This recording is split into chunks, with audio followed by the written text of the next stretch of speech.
Debates over immigration have dominated the media once again this week, but it's not just about politics anymore.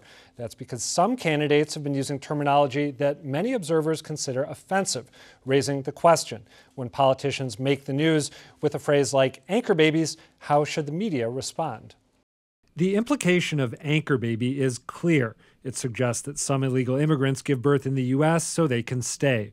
This week, ABC News reporter Tom Llamas challenged Donald Trump over his use of the phrase in the debate over birthright citizenship. Are you aware that the term anchor baby, that's an offensive term? People find that hurtful. You mean it's not politically correct and yet everybody uses it? And Llamas also confronted Jeb Bush.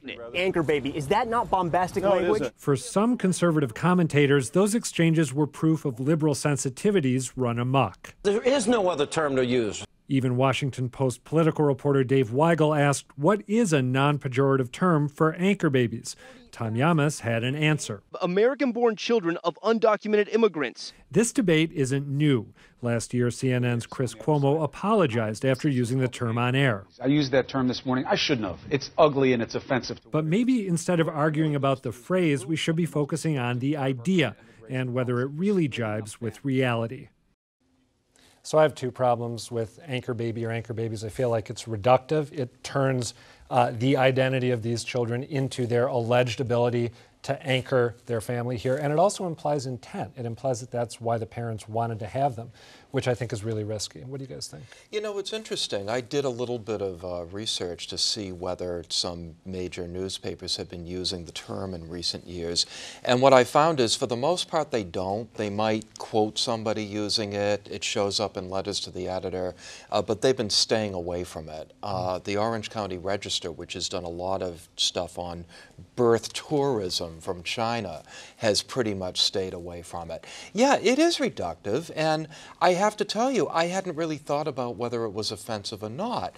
But as we think about it and as we talk about it today, yeah, I guess it is offensive, kind of the way illegal immigrant is offensive. See, I've already spoken my piece. Can you just briefly, before we get to everyone else, what do you mean by birth tourism? Because some viewers won't know that.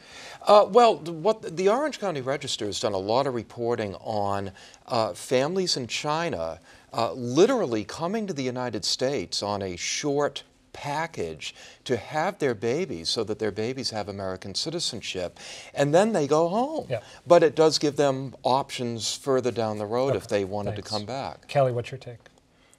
Well, my take is that it's always been offensive and disgusting, and it applies to nothing because it's not true, as we know. And so my take is that we as journalists should be defining what they say they mean and contrasting that immediately with the fact that it is not true, that people are not coming here to drop a baby and keep going. And that's documented, don't send me letters, every 6 ways from Sunday about what is exactly happening, except in the case of what Dan has said about this and that's tourism. A small phenomenon. And that's a small phenomenon. And that's, by the way, those are affluent people. Yes. But the way the term is used, it's really used at people of low income who are coming here to find work, and that's just not true.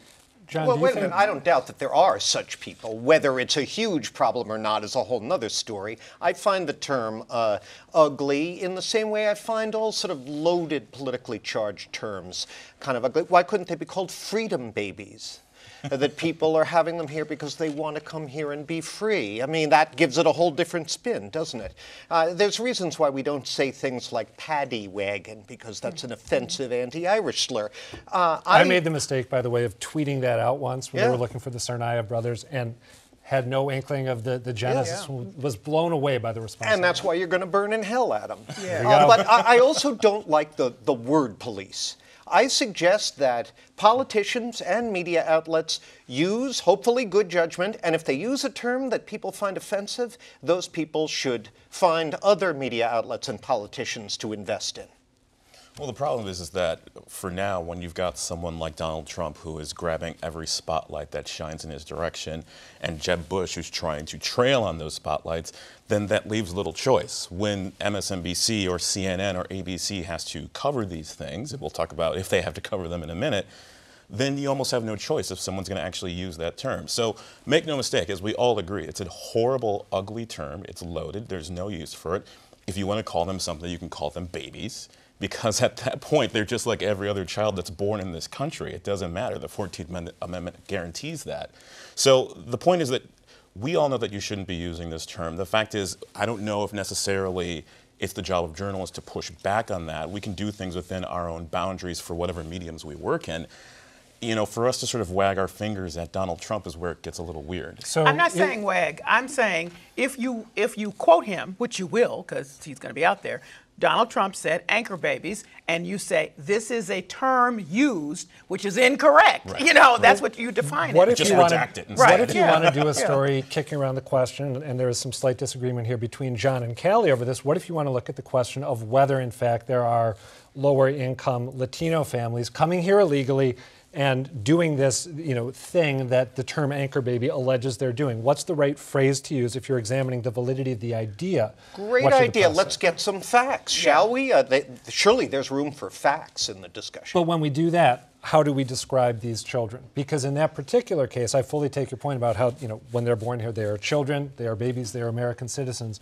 But if you're looking at whether this idea holds up or not, you need to acknowledge their sort of special circumstances. So are you guys all okay the with bottom But that line has is- more to do with their parents than anything else. And Right. as the reporter said from ABC, they're the children of undocumented people. Why not Born- use his Yep. phrase? Yeah, I actually happen to like that one a lot. myself. And my point is, when you use it, it's wrong. You need to follow up and say, let's play this out. It does not accrue to the parents, the fact that they're American citizens. We need to keep saying that over and over and over and over.